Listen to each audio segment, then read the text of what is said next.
Hello, hello, hello, my two best friends, Dr. Vanetta LaRosa and Mr. Todd Blylevin. Welcome, one and all, to the second ever live edition of the Walking Tall Movement podcast. I'm Chris Malzewski. So excited to be here with you two. We have a great show planned. But Todd, you're looking mobile. You have a great story while you're in your car. Tell it real quick. I had to leave the house real quick. My neighbor's getting his roof taken off or put it back on. I don't know what they're doing, but there's tons of noise. So I ran down to our city park and sitting in the comfortable truck. But yeah, like you said, I can do that. I'm in Texas in January and we don't have snow on the ground, so it's nice. Yeah, no sympathy for you and your neighbor's new Yeah. roof. Dr. LaRosa, I want to just say thank you for powering through today. You're, without saying too much, a little under the weather, as those listening will be able to tell by your voice. But as always, you show up, and just wanted to say thank you for that. No place I'd rather be.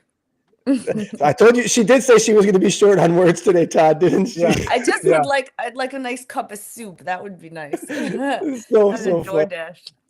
Yeah, that's exactly it. Well, we have a great show ahead of us. I know, Dr. LaRosa, you've been itching to get Onix on for a long time for great reason. But I just wanted to call attention for the three of us real quick. Earlier this week, I was having a conversation with somebody, and they were asking about Walking Tall and what it was. And I had inevitably to go into the story of how the three of us met. And I don't know that like the three of us actually like celebrate or ever like are astonished as much as really we should be at how we came to be and how like our movement and how our shows and our advocacy really got formed. It's like, to me, it's giving me tingles just thinking about it. And if you don't know, we'll link our first show, which we've come a long way from, by the way, talking about how we got to be. But Dr. LaRosa, you were also saying backstage, if not for your son in baseball, like we wouldn't be, and certainly Onix wouldn't be on. And to me, it's just pretty special that we're still doing this after, nearly 2 years. Absolutely. It's a great story, and we should definitely relive it. Yeah. It's unfortunate, Todd, that you and I came to be friends as we did through our experiences, but I'm so happy to be where I'm at in life, and I know you are, and Dr. LaRosa would be as well if she wasn't so sick and coughing. But, like I just get so excited when we come together and do these shows, and I know others do as well. And it's a highlight of my week when we get together. So thanks for doing this again, huh, Todd? Oh yeah, it's always fun. We've always gotten along. It's always had this commonality amongst all three of us to just talk about hard things, but keep it light and provide guidance. And I know Dr. Vanetta. She's Dr. Vanetta, Dr. LaRosa Vanetta. She's our brain, and you and I are both the monkeys. We jump around, but. No, it's been, God, how long has it been, Chris? We're going on like 2 years now of just sticking out, crazy. man. It's kind of awesome. crazy, I met Todd when Vito was 15, remember? Because I remember your video. You said he's 15 and he runs a 6'5", now. I just remember that from your video. I know, and Todd, I always wanted to jump on Vito's back and just to feel like, hey, this is what it feels like to run fast. It's so funny. Well, all right, that's amazing segue, Todd. We didn't even plan it, brother. Talking about running fast, right? Coach Onix Salva is our guest today, and if you don't know who he is, he's the owner of Speed Island in Garden City, New York. And as I referenced earlier, Dr. LaRosa has been adamant at getting Onix on the show, and for good reason, as we'll learn here shortly. But I've gotten to know him briefly, and his story is miraculous. What he's doing through his experiences are no different than what we chose to do through ours, Todd and Dr. LaRosa. So Coach Onix Salva is a great example of walking tall. And Sia, if you wouldn't mind, please bring Onix to the stage. We're going to get to know him and have a little bit of fun. Ooh, look at, wow. I like that. All right. Big crowd. Standing row for Coach Onix Salva. Onix, I hope I did you justice in a brief introduction, but I mean it with sincerity. Vanetta has been adamant about bringing you on at some point. I'm so happy we've been able to do that at a point in time where I think the topic of discussion, youth and young adult mental health, is so important. But before we dig into that, if you wouldn't mind, please introduce yourself, who you are, how you came to be, and what Speed Island's all about. Well, first, I'd like to say thanks for having me. I was looking forward, to this moment for quite a while talking with Vanetta. So, my name is Onix Salva. I'm the owner of Speed Island. We actually just made 2 years, no, 3 years last week in regards to when I actually started the company. So, I could say in Awesome. regards to like my history and why I'm so passionate about what I'm doing, this is how I pay it forward to my mentors. So when I was young, I grew up with, I didn't have my biological father around. So growing up, I would have abandonment issues and, I was hanging around the wrong crowd in the streets and stuff like that.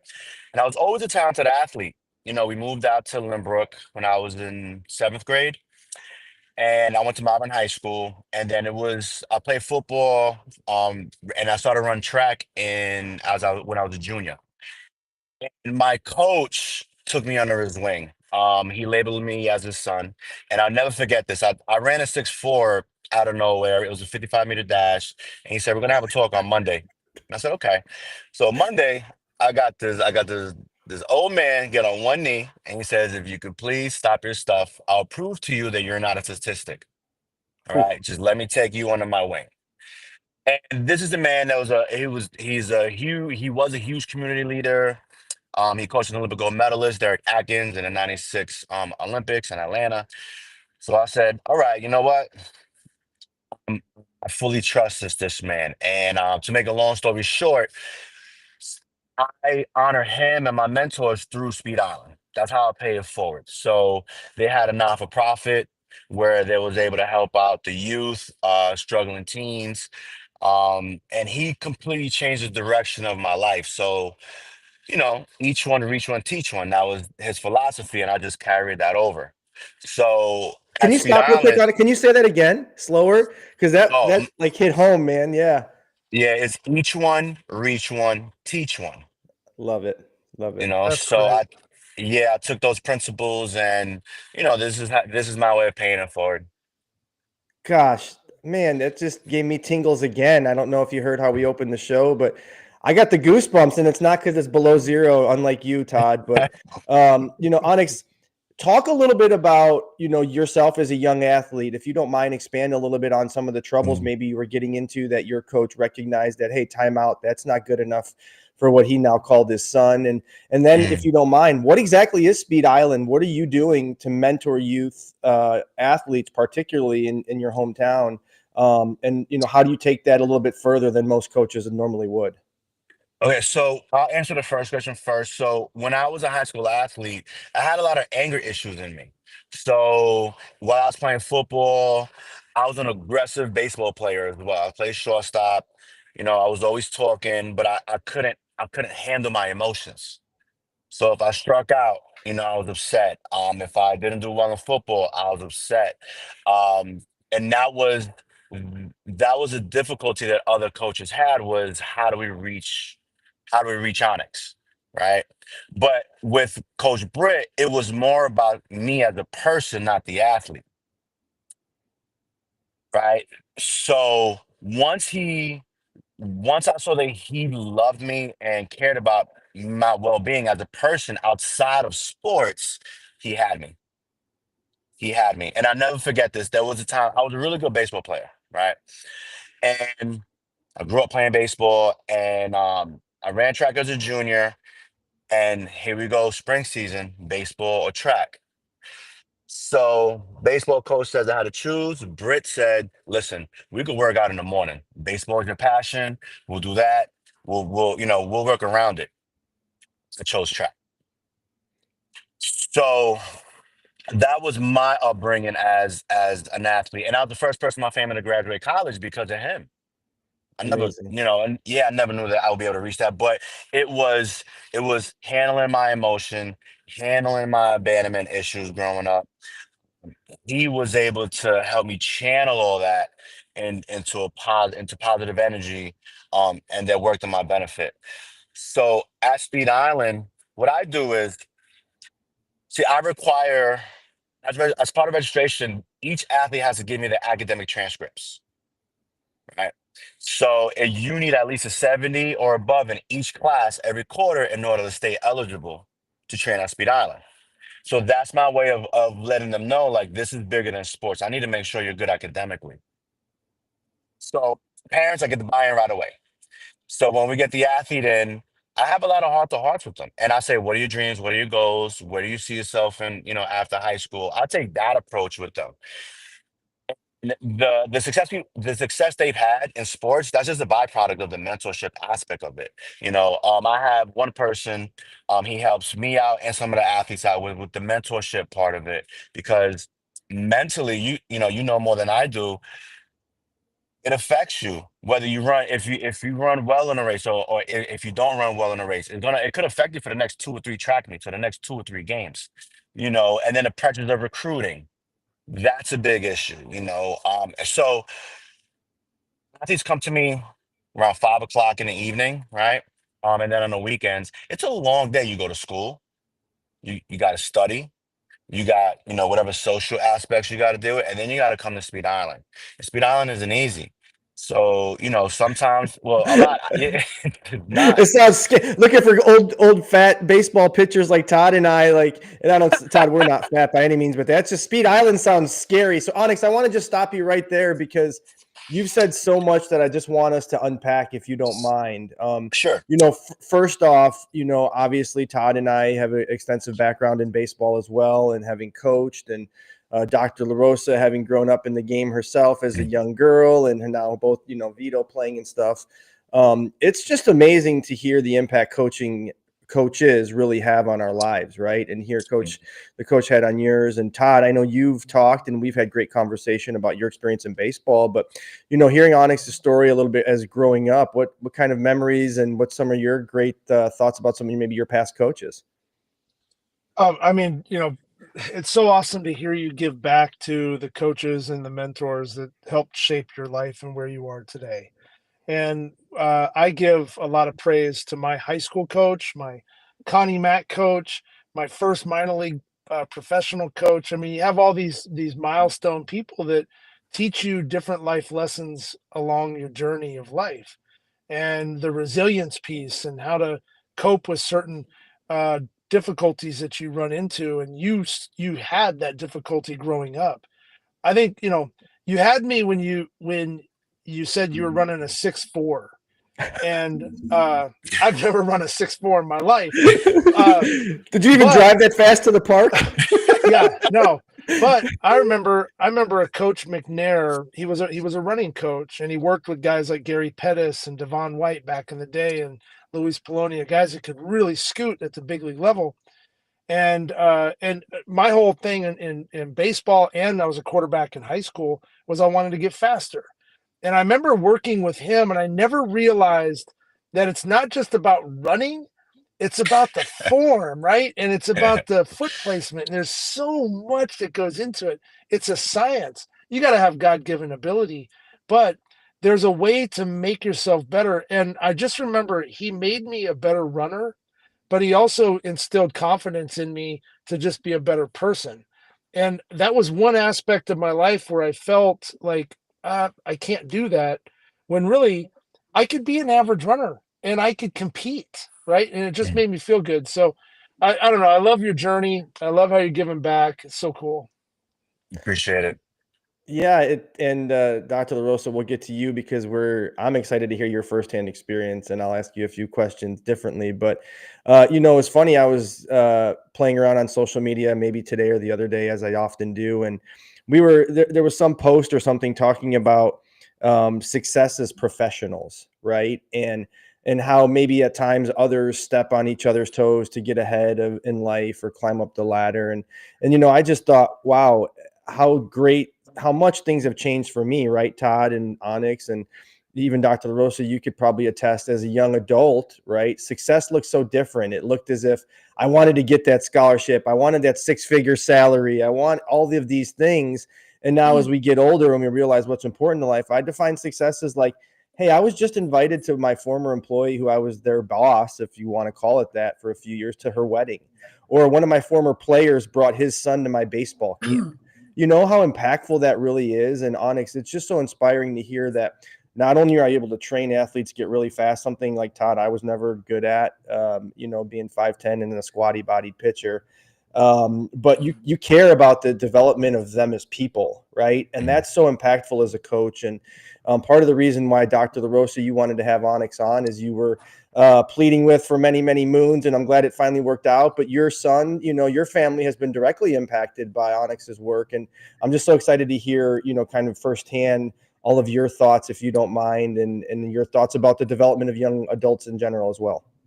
Of course. Well, you said it, Chris, in your last words. Success is a perception. It's a subjective place in time. It's how we view ourselves and how we feel others perceive us, right? So for my son, his story is a little bit different. He's always been extremely athletic. Athletics, any sport came easy to him. So he took a lot of personal strength from his athletic abilities, all God-given, right? Baseball is the sport he's been playing since he was 4, and he was always the best. He always worked really, really hard, and no one really ever had to ask him to work hard. He'd wake up at 5 in the morning with his uniform on, waiting at the door at 7 years old, saying, "Do we have a triple header today?" I never had to. It was great because it kept us on our toes, and it kept us, excited about what was exciting to him. But what happened along the way is that he lost a personal connection to himself. And Onix, you said this, your coach believed in you as a person, not just you as an athlete. Even though we love him and we've raised him as believing in himself as a person, he identified primarily with himself as an athlete. And when he was introduced to track, now he had 2 indoor seasons of track, only 1 outdoor. When he was introduced to track, he initially started it because he wanted to be faster for baseball. Well, he did end up the fastest in the 2024 class in baseball, running a 6.3, 6.36, I think it was. She had to drop that because that was faster than yours, Onix. That's you see how that I'm works? sorry. See? Yeah.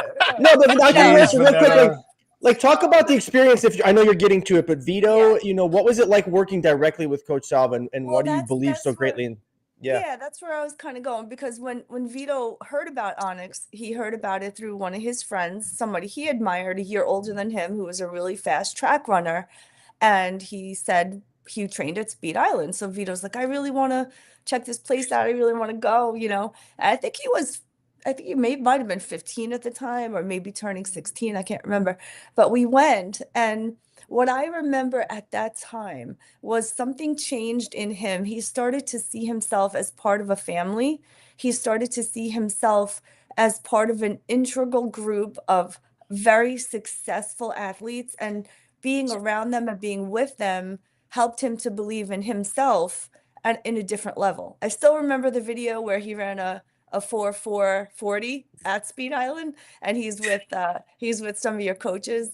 And for the first time, I looked at that video and I was so happy because I saw joy and happiness, and he was lighter, and he seemed as if he was transforming, and he wasn't so hard on himself for everything that he was doing. He was not a kid that gave himself a break at all. And he went to Speed Island, and he knew that hard work and contending with these guys and being around the Speed Island family was adding to his value, not only to as an athlete, but as an overall human. And he received a lot of support from Speed Island through injuries, through times where races didn't go his way. All this stuff really helped him through some really difficult times in his life. So firsthand, I can tell you, I saw how it made a huge difference, for my son to be part of Speed Island. And that's one of the reasons why I'm working with Onix now, to bring this wonderful culture and this amazing athletic drive to the kids that I serve at Helping Hands. Love it. Love it. Love it. And it's a natural fit, right? In so many ways. And as you said, Dr. LaRosa, just seeing confidence building. And, I take my kids to the trampoline park, and, to see their confidence grow as, Daddy, I can't do a flip. and then the next week they're doing a flip, right? And all of these things that athleticism builds in others. And Dr. LaRosa, we were talking backstage, and as always, you reminded me that even though I'm 42, my brain is developed. It stops developing at 33, right? And I question that still to this day. Yeah, I do But too, because I think yeah, I'm getting smarter. Just the frontal lobe. That's just your head getting bigger, Todd.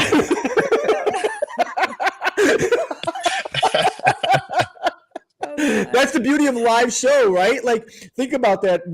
Shows ago, we wouldn't have been able to laugh at that. That is so funny, Todd. Thank you for that. But, and I, of course, wanting to transition just a little bit, to a little bit more of focused of young adults, right? And we all, in our own way, shape, or form, come into contact on a daily basis, whether it's training or working with or mentoring as a supervisor, whatever the case may be, young adults. And it was so alarming to me to hear, from 18 to 25 over the last year, 3.8 million young adults have attempted to take their own life, right? And I just think about how the pressures of society today that we as young adults didn't have, social media, and we talked about, you mentioned it, Onix scholarships and the recruiting process and all of these outside impacts. And Dr. LaRosa, I would love to hear you just a little bit talk about some of the science behind, or some of the things through your studies and your expertise about young adults and the pressures maybe that they're facing today and how it's impacting them.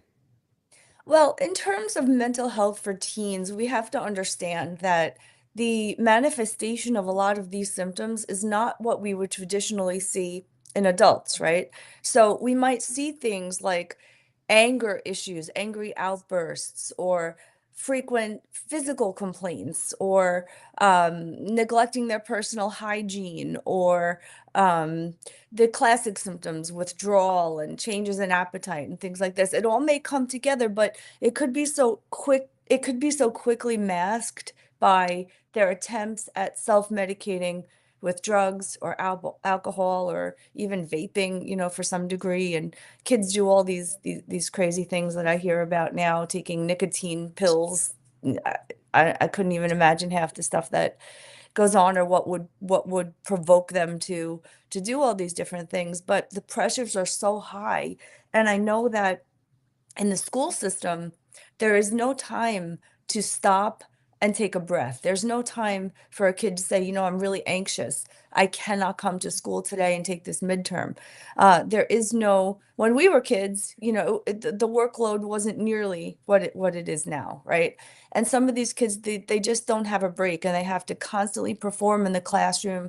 They have to constantly keep up with the Joneses. They have to, excel in athletics or clubs or whatever else have you. And they do feel this constant pressure from the second they get into high school, they're being told to prepare for their college admission and what colleges they're looking for and things like that. So we have to understand that, sometimes kids really just need a break, and they really need to understand failure is a huge part of life, and there's nothing to be ashamed about. The one thing that's very difficult for kids who have depression, for example, or something along that spectrum, is that they replay their failures over and over again in their heads, and they have a really difficult time moving forward. When you translate that to an athlete, as Onix was saying, it could be they miss a play, or they strike out, or something like this. I told Vito when he was really early, offense and defense are two different things. You struck out, go on the field, save a run. Reset your mindset every single time. Every Told single time you you go on the field. mom. What's that? You knew you were a baseball mom. Like, I get your knew butt it. out there and play That's right. defense. Offense and defense are two different things. Don't go out there moping if you struck out, because they still need you in the I field, love it. So And funny. and it became good for him. It was a thing, it was like, because when he used to play shortstop before he grew extremely tall, well, now he was always tall, but he said no ball is going to get out of the infield as long as I'm here. He had these challenges for himself all the time, and these were things that he could handle. Not all kids can handle that. I've seen kids on the field, I've seen parents on the field who are so negative, and they're so hard on their kids that it really makes me want to, many times over, it's made me want to go over there and just tap them on the shoulder nicely and tell them exactly what they're doing wrong, And I remember this one time we went to a tryout. It was the Long Island Junior Ducks, right? And I remember, I don't want to brag about Vito and tell you, something he did again, but Oh, yes, this you other little do. kid, I Come know I on. do, Who but are I you? won't, but I Come won't. on. Come on. This other little kid was so cute. He was a little younger than Vito. And he went out there, he played his little heart out, and he came off the field. He said to his dad, "Did I do good today, Dad?" And the dad just had like this face, "Well, you could have done this and you could have done that."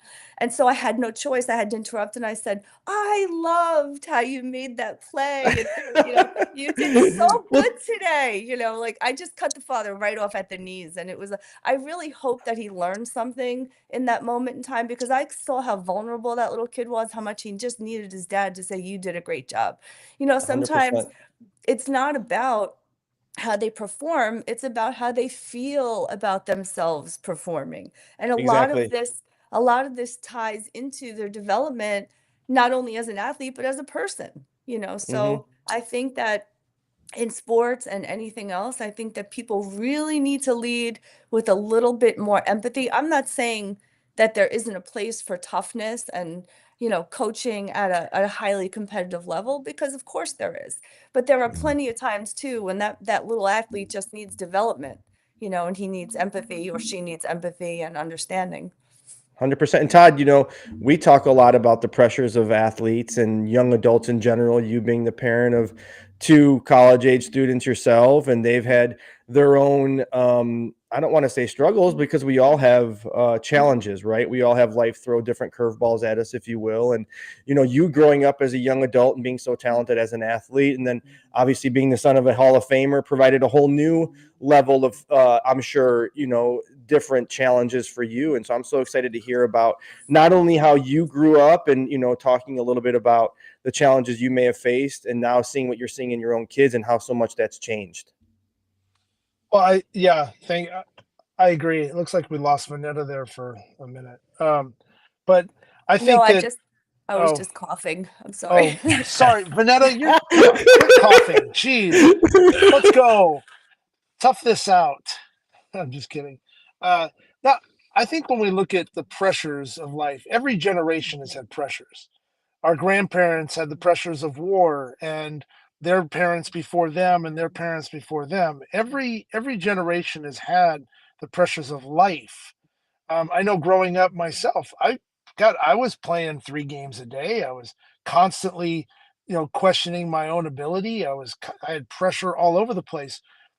When I compare like everything that we went through as adults and the pressures of life, whether it was divorce or just different things that you saw your parents going through, or a loss of life in your family, or getting introduced to drugs, and is that acceptable, and your friends are doing it and you don't really want to do it. And so all the different adversities that we have, the differences though in today's kids is the phone, it's the social media, it's the instant gratification of even the tournaments that we play in. Chris, like, you're younger than I am. I didn't grow up in the travel ball world. I coached in the travel ball world, right? But I didn't play in the travel ball world. The competitive throws that I would make, the competitive times that I would go play, it was mostly during the weekends. So during the week, I might have a Connie Mack game. I might have a scout game when I was in high school, once or twice, but not practice all the time. I wasn't nonstop. I had a chance to go out and ride my bike, go climb a tree, get lost in some neighborhood. I don't even know where I was at because I'd ride forever, right?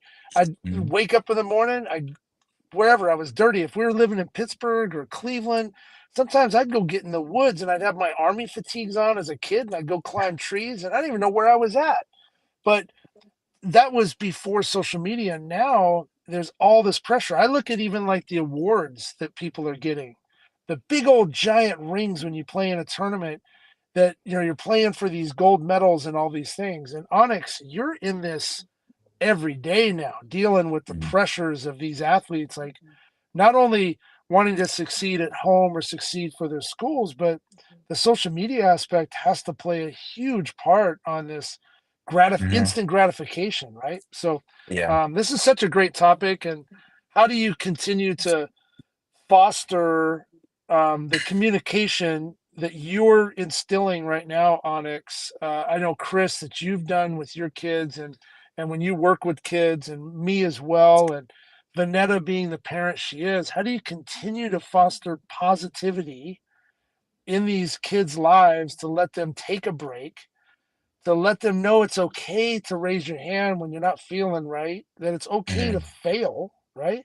Because that's how Mhm. we learn in life. So, Oh, what have you, yeah, no, absolutely. So I always remember how I was as a teenager and the struggles I had. So for me, I don't have any kids, any biological kids, right? I have a track daughter, right? Annalise, she runs at Arkansas. So for me,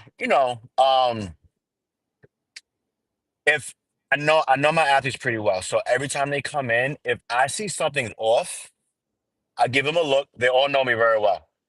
And I say, what's going on? And we've developed a relationship where the athletes are just comfortable talking to me about things. If something's off, whatever it is, um, and I'm just extremely honest with them, honestly, especially with like, so for example, I have a lot of football players and I have some good football players. The social media aspect of football and baseball is different than track because you got athletes that are getting like 30 offers from schools and it's all blasted on social media. So now you have other athletes that are pretty good, but now they think less than or something's wrong because they're not getting all these offers, where the majority of them aren't real offers anyway. It's for social acceptance. Sure. And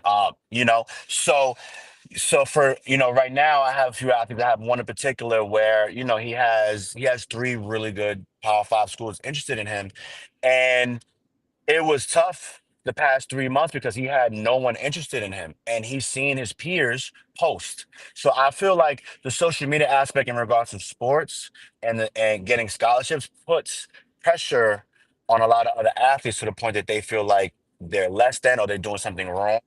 Hmm. So you have to instill confidence that everything's gonna be all right. And they can see if you're lying or not. That's the other thing. So, hey, Sure. Chris, like yeah. So, I'm just, and I mean, I love that, uh, that you're so open and you're identifying those kids, especially just having that communication, like, hey, I know something's going on. Let's sit down and talk, because we're not going to just, mhm, you're, doing the lesson stuff, and your time is valuable. They come in, they're preparing, they're going through their emotions for whatever time you have with them, and then they're leaving, and it's a repetitive process that you're getting attitude after attitude, and you're trying to instill your professionalism in what you're doing, mhm, which I think is great from a Division 1 college coach perspective. Chris, I mean, you were a coach, and you dealt with all the different personalities from a team perspective as well. When did you start to realize, like, hey, some of these guys are going through the same stuff I went through, but it's a little different? And when did you become kind of like what Onyx is talking about, where you almost become a parent figure, right? I mean, Onyx, you're Yeah. literally an extension to the parents. Heck yeah, you mhm, are. And Yeah. and I think, even back when I was coaching college baseball, the the landscape was so different, right? You didn't have NLI, you didn't have kids committing when they were in 8th grade as much as they are now in certain sports. And so the pressures are even different than I recall them to be. But even so much still back then, right? Where I made a name for myself, and I'd like to believe was I was a relationship builder from day one. And throughout the recruiting process, I made it more about the human than I did about the athlete. And parents, and as you said, Onyx, family members, they see that because they're at a place in life where that's what they value, and they have that direct circle of influence on the student athlete. And so it went for a much better experience as that process went, and a lot less pressure. And I was very honest with kids too. If this wasn't the right place for them, that was okay. and that's not likely Mhm. what many kids are hearing today. And, not so much talking about social media, in the comparison that we have amongst society and each other, but, think about just how even further deep, like just clothes and, money and the poverty issues we have in America, and the rate at which social media amplifies the discrepancy. And, unfortunately, Todd, yours and my experiences of violence and how social media amplifies these types of things, right? Our kids are seeing so much more than we saw at a young age.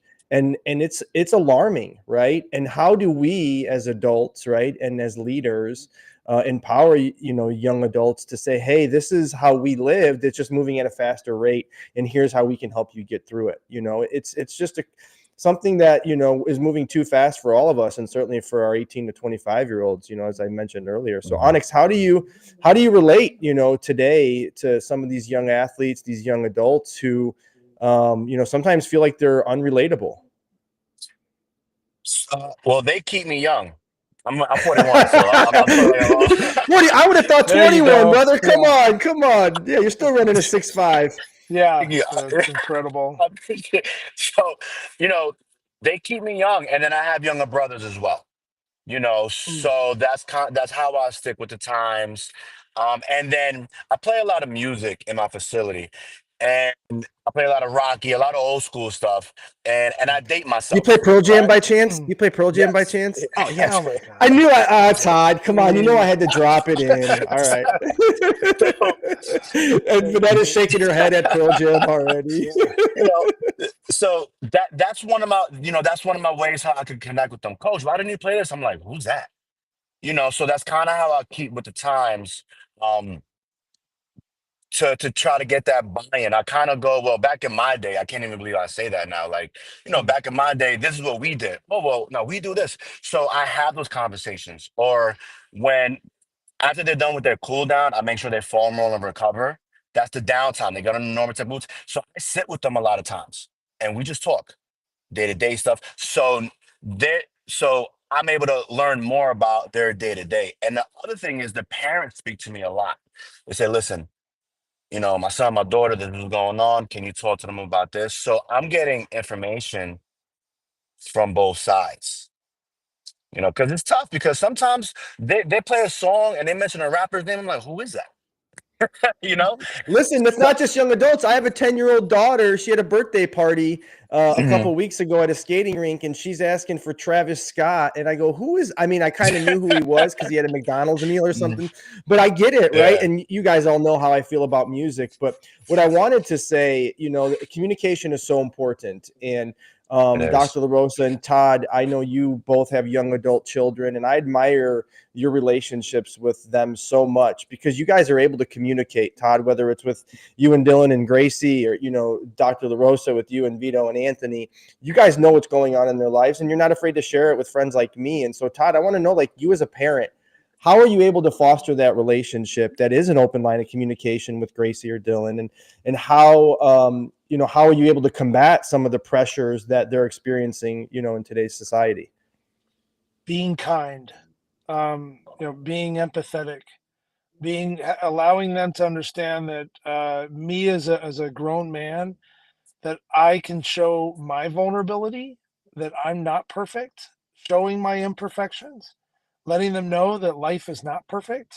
I'm not on a pedestal, putting myself down to their level, creating an open line of communication, letting them know constantly I love them and I'm always here for them and being their protector.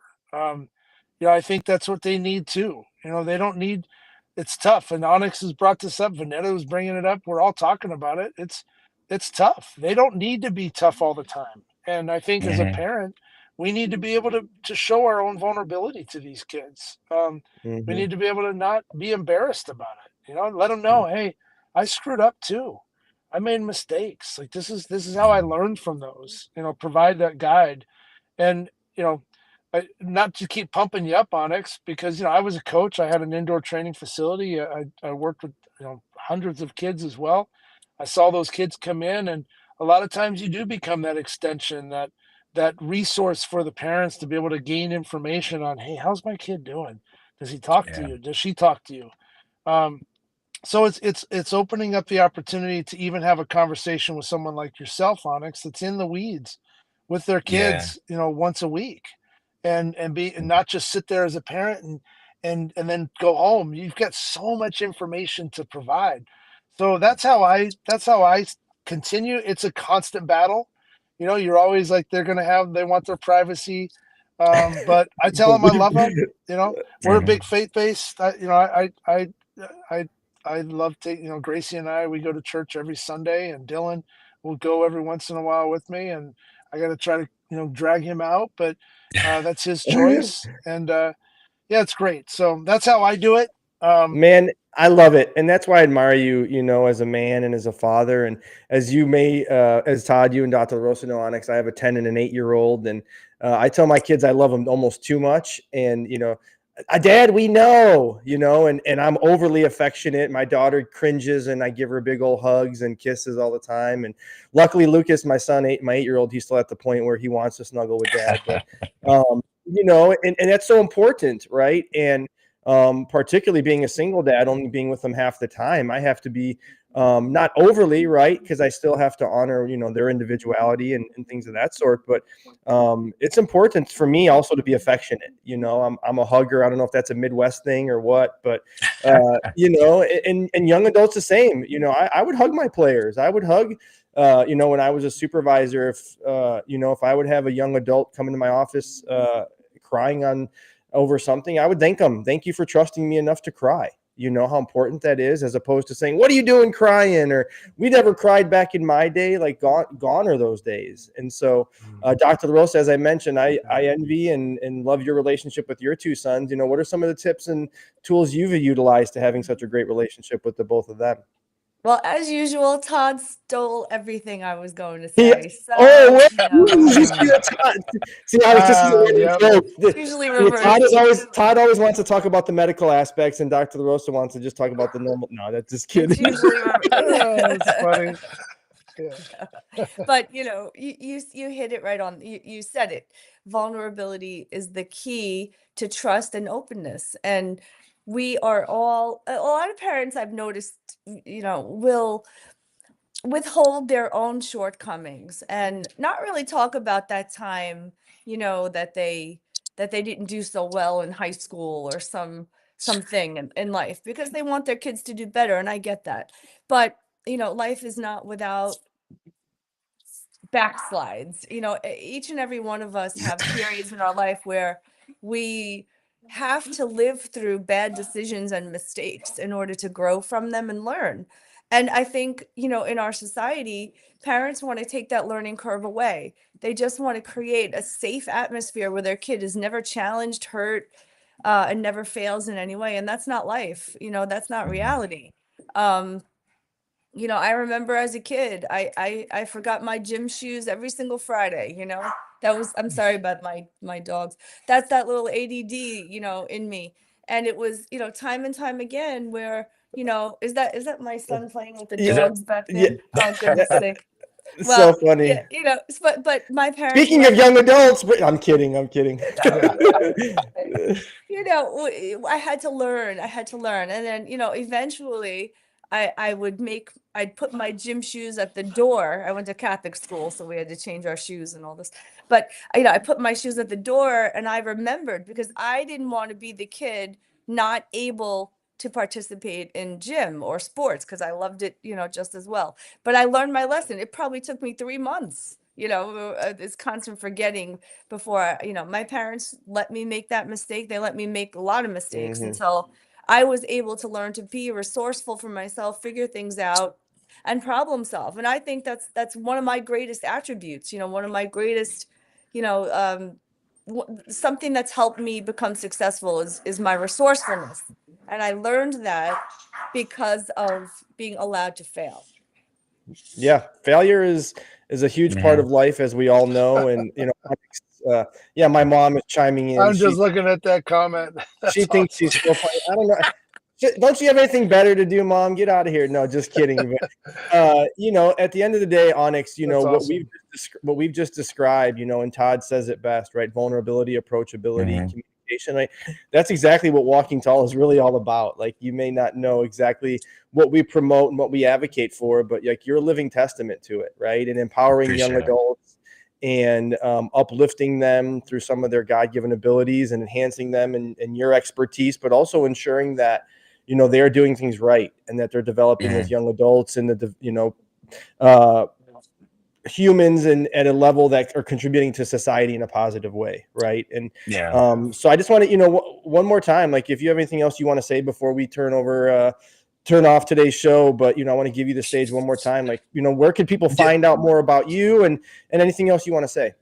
Yeah, so I'm gonna touch on 2 points that we were talking about earlier in regards to being open and communicating. So I have a talk with my athletes and the parents when it's time for them to get tough love.